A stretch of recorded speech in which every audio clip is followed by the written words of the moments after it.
Dream home मध्ये तुम्हा सर्वांचं पुन्हा एकदा स्वागत। आज पुन्हा एकदा आपण भेटणार आहोत प्रसिद्ध वास्तुतज्ञ ज्योतिर्विद आनंद पिंपळकर यांना। सर तुमच्या शो मध्ये स्वागत। साईराम सर, घराचं जसं वास्तुशास्त्र असतं आपण त्याची अर्थात माहिती घेतोय अनेक एपिसोड।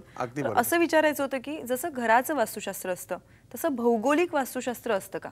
100% असतं। सगळ्यात पहिल्यांदा काय बघितलं जातं तर भौगोलिकताच बघितली जाते ना। बरोबर। पहिल्यांदा सगळ्यात पहिल्यांदा भौगोलिकता बघितली जाते, मग हळूहळू तुमचा देश, मग तुमचं राज्य, मग तुमचा जिल्हा, मग तालुका, अशा पद्धतीनेच वास्तुशास्त्राची विभागणी झालेली आहे। बरोबर। आता तू जर बघशील आपण की भौगोलिकतेनुसार जर आपण वेगवेगळी उदाहरणं घ्यायची जर बघितली तर एका शहरावरती अणुबॉम्ब पडला होता, जसं की हिरोशिमा नागासाकी आपण ऐकलं, जपान, ज्याला आपण उगवत्या सूर्याचा देश म्हणतो।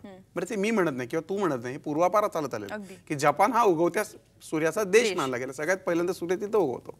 आणि आपलं वास्तुशास्त्र काय सांगतं की ज्या शहरावर किंवा ज्या व्यक्तीवर किंवा ज्या वास्तूवर सूर्याचा अंमल असतो, म्हणजे जी पूर्व दिशा उदित असते, अशा वास्तूला कधीही मरण येत नाही, ती पुन्हा पुन्हा उगवते आणि करेन ती पूर्व ही ताकद तिच्यामध्ये असते। आणि पहा, जपानवरती खरं तर अणुबॉम्ब पडल्यानंतर जपान हे पूर्णपणे संपायला हवं होतं।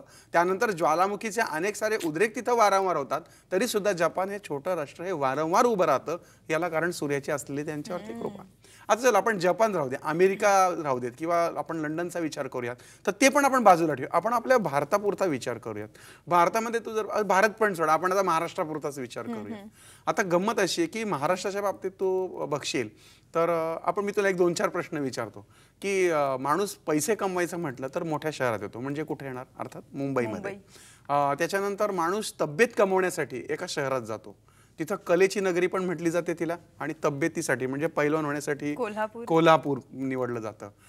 डाकू आपल्याला पाहायला मिळतात, कुठे पाहायला मिळतात? सगळ्यात जास्त चंबळच्या खोऱ्यात। आणि अतिशय विद्वान माणसं पाहायला मिळतात कुठे, सांग बरं? जिथे तुम्ही राहता, पुण्यात। अगदी बरोबर, म्हणजे पुणे हे संस्कृतीचं माहेरघर। आणि पुण्यात सुद्धा आपण जर उपभाग बघितले तर मग सदाशिव पेठ आहे, शनिवार पेठ आहे, वेगवेगळ्या पेठ आहेत, आणि तिथल्या व्यक्तींच्या प्रवृत्ती आणि प्रकृत्या सुद्धा त्यानुसार आहे। म्हणजे अगदी तुला एक साधं, आमच्याकडे ते सदाशिव पेठ कायमच चिकटपणामध्ये तशी प्रसिद्ध आहे, पण तसं नाही आहे, तिथे खूप मोठे विद्वान लोक राहतात। आता तुला सांगू का की भौगोलिकतेचा सुद्धा मानवी जीवनावरती फार परिणाम होत असतो। चंबळचं खोरं म्हणल्यावर तू पटकन डाकू म्हणलीस, म्हणजे याचा अर्थ आहे की पूर्वापार आपण ऐकलंय यांनी 12 गावचं पाणी पिलंय, हा काही साधं सुद्धा माणूस नाही, असं आपण जेव्हा ऐकतो याचाच अर्थ काय होतं की 12 गावची एनर्जी आणि 12 गावचे अनुभव त्याच्याबरोबर आहे। तशाच पद्धतीने तुम्ही जिथं राहता त्या भौगोलिकतेचा तुमच्यावरती परिणाम होतो। म्हणून तू पहा की आता मुंबईमध्ये आपण बघितलं तर मलबार हिल असेल तर लगेच त्याच्याकडे वेगळ्या नजरेने बघितलं जातं। आमच्या पुण्यामध्ये जरा कल्याणी नगर भाग असेल किंवा बाणेर पाषाणचा भाग असेल, मग ह्या भागाला थोडंसं, किंवा कोरेगाव पार्क असेल, याच्याकडे जरा वेगळ्या पद्धतीने बघितलं जातं। याला कारण असं आहे की तिथे जागांचा भाव पण खूप जास्त आहेत, पण त्याचं कारण काय असेल तर तिथं गेल्यानंतरच कळतं ते। म्हणजे त्या वास्तू त्या ठिकाणी त्या भागात गेल्यानंतर जी एनर्जी आपल्याला जाणवते, तिथं जो काही ती सुंदरता, त्या निसर्ग तर सगळीकडे सारखाच असतो, झाडं काही वेगळी नसतात, पण तिथे वाटतं वेगळं। आणि त्यामुळेच भौगोलिकतेचा वास्तुशास्त्राचा निश्चितच मानवी जीवनावरती परिणाम होतच असतो।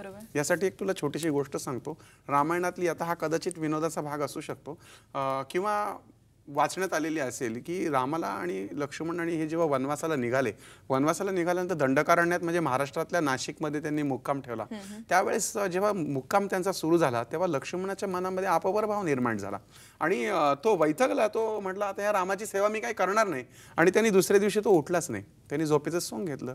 रामाने बघितलं की लक्ष्मणाची लक्षणं काही ठीक दिसत नाही, रामाने रोजची कामं सुरू केली, पण नंतर लक्ष्मणाला फार वाईट वाटलं। 10-15 दिवसांनी त्यांनी गुडघे जमिनीवर टेकून त्यांनी माफी मागितली रामाची।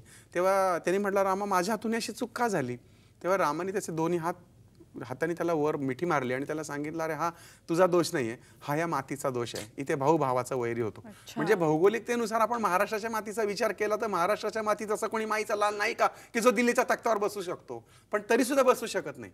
म्हणजे आपण मागचा कित्येक वर्षांचा इतिहास पाहिला तर याला कारण महाराष्ट्राची ही वास्तुरचना आहे की ज्याच्यामुळे आपण तिथपर्यंत जाऊ शकत नाही, किंबहुना त्यापेक्षाही संपूर्ण जगावरती राज्य करण्याची ताकद महाराष्ट्राच्या लोकांमध्ये आहे, पण तरी सुद्धा होत नाही। याला कारण भौगोलिक रचना, पण हाच महाराष्ट्र संतांची भूमी सुद्धा आहे, आणि म्हणून संपूर्ण जगाला दिव्यतेचा आणि अध्यात्माचा संदेश कोणी दिला असेल तर माझ्या महाराष्ट्राच्या भूमीने दिलाय।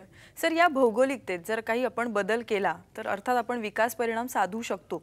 अर्थात साधू शकतो। याचं साधंसं उदाहरण म्हणजे आपण हा जर हायवे बघितला, मुंबईवरनं पुण्याला कनेक्ट होणारा हायवे, याच्यामध्ये बरेचसे डोंगर फोडले गेलेले आहेत, त्यातनं बोगदे तयार तयार केले गेलेत आणि रस्ता तयार केला, एका विशिष्ट ठिकाणाहून रस्ता तयार. आपण प्रगतीच्या नावाखाली जे काही गोष्टी आपण पाडत बांधत आलेलो आहोत, नकळत त्याचा परिणाम वास्तूवरती होतोय. आणि म्हणूनच पूर्वी पुणे हे पेन्शनरांचं शहर होतं, पण आता पुण्यातली आम्ही लोक काय म्हणतो की नाही, आता पुण्यात आणि मुंबईत फारसा फरक पडला नाही, किंवा असं काही दिवसांनी येईल की पुणे मुंबई म्हणजे काय फारसा अंतर राहणार नाही, अगदी इकडून तिकडे पुणे असं खरं तर राहिलेलं नाहीये. म्हणजे याचाच अर्थ असा आहे की जसजशी प्रगती होते, जसजसे रस्ते तयार होतात, जसजसे बिल्डिंग्स इमारती तयार होतात, तसा काही भार हा आपसुकच बदलला जातोय.